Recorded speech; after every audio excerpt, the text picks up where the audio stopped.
As we kick off the summer, traffic safety experts say we have now entered what are known as the 100 deadliest days for teens behind the wheel. Here to tell us about steps to prevent teen traffic fatalities is Michelle Anderson with the National Road Safety Foundation. First, can you talk a little about the time referred to as the 100 deadliest days and what that means for teen drivers?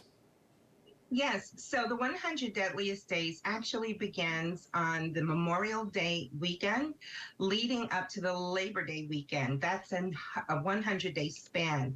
And during that time, the teen death rates on our roads, they actually can spike 3 times. On average, 6 teens die per day. And in those summer months, it can literally go to 9 teens per day. And that's all due to the fact that teens are out of school. They're going to the beach. They're going to hang out with their friends. They're piling their friends into the vehicle.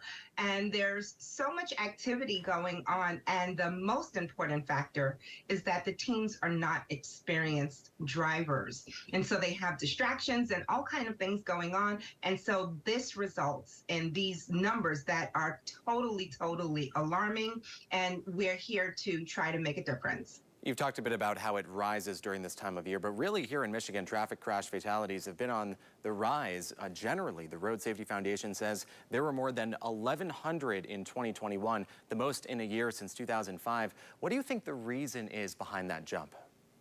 Yes, so in the state of Michigan, it was 1,131 fatalities during 2021. And you would think that during that time, we were in a pandemic, we would think that those fatalities would go down. But in fact, they went up because law enforcement was not as, prominent as normal.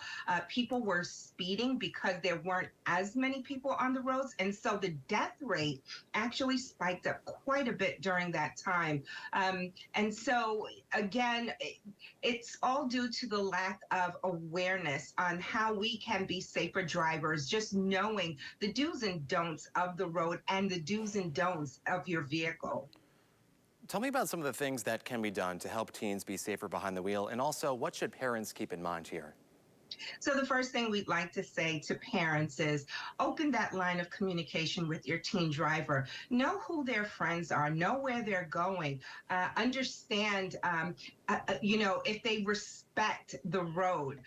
You want your teen driver to understand the graduated driver licensing laws that's in your state, because they vary. In some states, you may be able to drive your sibling to a softball game, whereas in other states, you may not. And so you really need to know that as a parent and be able to share that with your teen driver. We also ask parents to please do your best and be a great role model to your teen, meaning once you enter into a vehicle, you want to buckle up.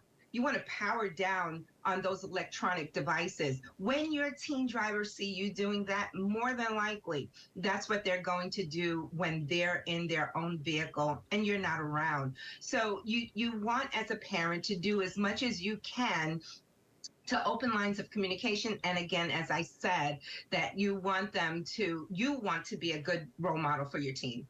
Super important topic. Michelle, we really appreciate your time. Thank you.